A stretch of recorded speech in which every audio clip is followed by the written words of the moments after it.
Let's get on board Mr. Shamik Bose, who's Executive Director and Currency at Microsec Commerce. Mr. Bose, hi, welcome to the show. What's your sense really coming in for the energy space now? Because after that initial run-up, especially for the natural gas prices, we've seen it losing some steam. Crude, in any case, has been quite flat as far as 2014 till time goes. Well, in terms of natural gas, I suspect that the recent announcements of some more bad weather coming up the eastern seaboard will keep the prices supported. This is specifically Henry Hub, the NYMEX prices.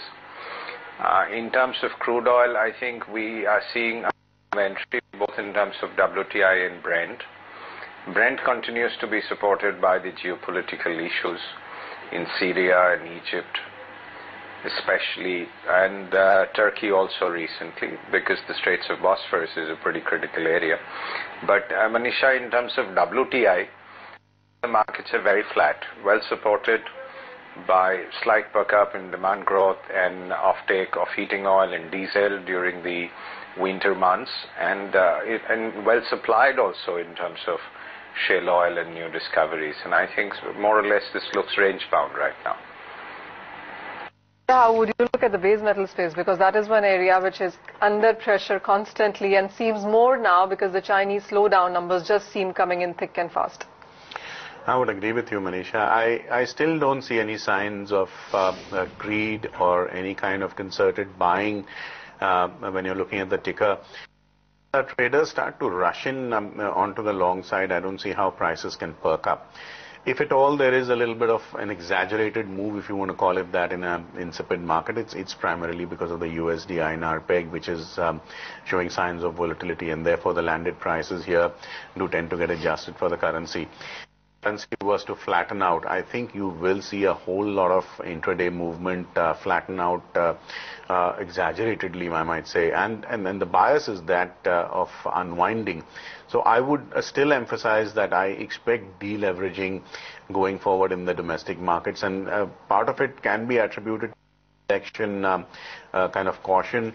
You're also heading towards the financial year end, and 15th March is the advance tax date prior to which a whole lot of traders prefer to switch to cash to meet their statutory obligations.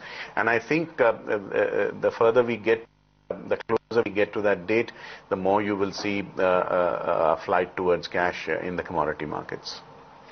Mr. Bose, I want to take you across the ISMA latest numbers on sugar, and the report says that it is 16% less that the sugar has been produced as compared to the last year, and a fortnight back it was as bad as minus 21% to the previous year. So it's gotten a bit better, but it still is less. Do you think that's something that could fundamentally give support?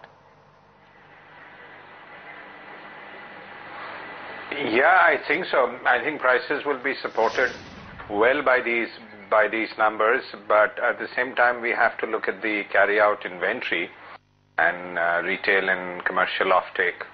Either way, I don't see it selling off. This provides a floor on prices, and with coming summer months we'll have to see how the summer month demand perks up. As of now, I wouldn't sell the market here.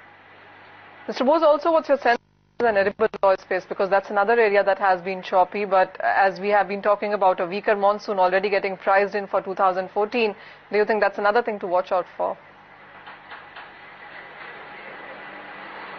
With pulses always, in India our import demands are always going to be strong, and I think internationally also this is well known, and they watch the Indian markets very, very closely and see how our demand, how our monsoon shapes up.